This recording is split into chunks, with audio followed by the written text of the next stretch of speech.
এখানে অসংখ্য গল্প আছে যে মানুষগুলো আসে ওই 10 থেকে 12 কিলোমিটার দূরে থেকে এই বাজারে আসে তার পণ্যটা বিক্রি করার জন্য, এবং সেই বিক্রিত পণ্য থেকে সে টাকাটা সে পাবে, এই টাকা দিয়ে তার পরিবারের জন্য আবার বাজার করে নিয়ে যায় আমাদের এই পুরাতন বাদিয়াখালী। হ্যালো গাইস, নতুন আরেকটি ব্লগে আপনাকে স্বাগতম।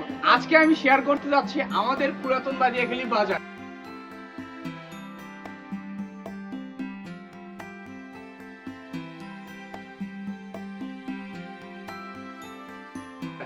এই বাজারটা 150 বছরের পুরাতন।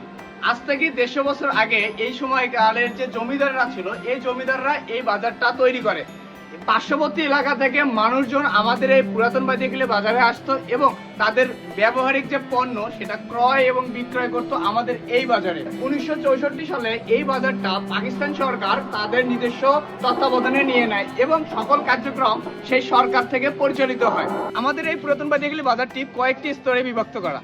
একদিকে আছে কাঁচা বাজার, আরেকদিকে আছে মাছ বাজার, আরেকদিকে আছে মাংসের বাজার, আরেকদিকে আছে মুরগি এবং ছোট পাখির বাজার, এবং সেই সাথে রয়েছে আমাদের অসংখ্য ফল ফ্রুটের বাজার, যেখানে আপনারা খুব সহজে এই ফল এবং শাকসবজি কিনতে পারবেন। সেই সাথে রয়েছে বিভিন্ন মার্কেট, যেখানে আপনি কাপড় থেকে শুরু করে সকল ধরনের শপিং প্রোডাক্টস আপনারা এখানে পেয়ে যাবেন আমাদের এই পুরাতন বাদিয়াখালী বাজার। এইটা আমাদের গরুর মাংসের বাজার। এখানে প্রতিদিন সকাল 6টা থেকে 7টার মধ্যে গরু জবাই করা হয় এবং এই গরুগুলো সন্ধ্যা 8টা পর্যন্ত এইখানে এই মাংসের বাজারটা থাকে।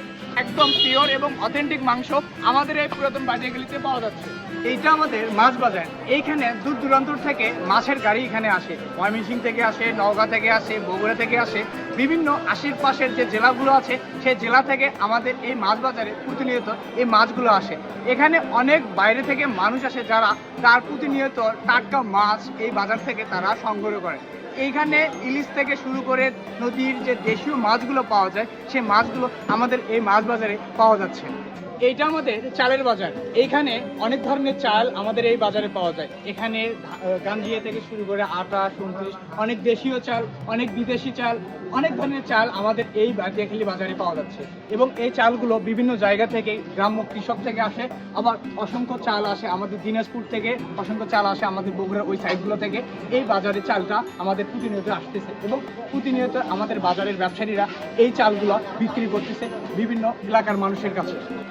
এইটা আমাদের কাঁচা বাজার। এইখানে বিভিন্ন অঞ্চল থেকে, বগুড়া, রংপুর, বিভিন্ন অঞ্চল থেকে কাঁচা সবজি গ্রামের কৃষক থেকে সরাসরি এই আমাদের বাজারে চলে আসে এবং বাজারের ব্যবসায়ীরা এই কাঁচা সবজিটাকে আমাদের পুরো বাদিয়াখালী অত্র ইউনিয়ন এবং পাশের যে ইউনিয়নগুলোতে আছে সেই ইউনিয়নের মাঝে এই পণ্যগুলো সারা প্রতিদিন বিক্রি করে থাকে। এবং এখানে সব থেকে তাজা সবজিটাই আপনি সকাল বা বিকালবেলা যদি এই বাজারে আসেন তাহলে এই বাজার থেকে আপনি সংগ্রহ করতে পারবেন।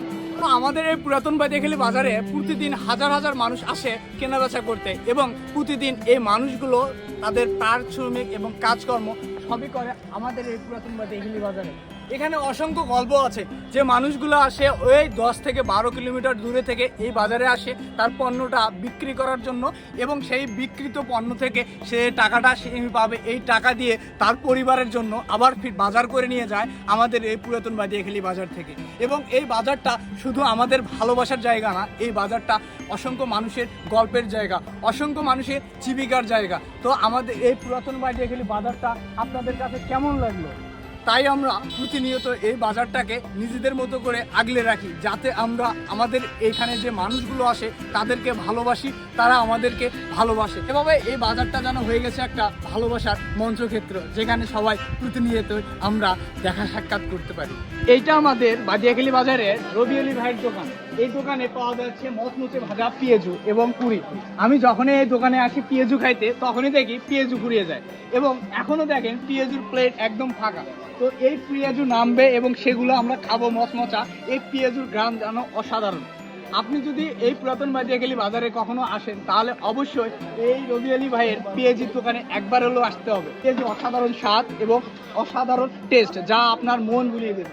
তো আপনি যদি আমার মতো পেঁয়াজু প্রেমী হয়ে থাকেন তাহলে অবশ্যই তো কথাই নাই, আপনার শৈশবে বাজারে আসা, বাজারে পেঁয়াজি ভাজা খাওয়া, তো এই দিনগুলো যদি মনে পড়ে যায় তাহলে অবশ্যই কমেন্ট করতে ভুলবেন না। আর যদি ভিডিওটা ভালো লেগে থাকে অবশ্যই ভিডিওতে একটা লাইক দিয়ে দেবেন। আপনি কোথা থেকে দেখছেন অবশ্যই কমেন্ট করে জানিয়ে দেবেন, এবং দেখা হচ্ছে পরের ভিডিওতে।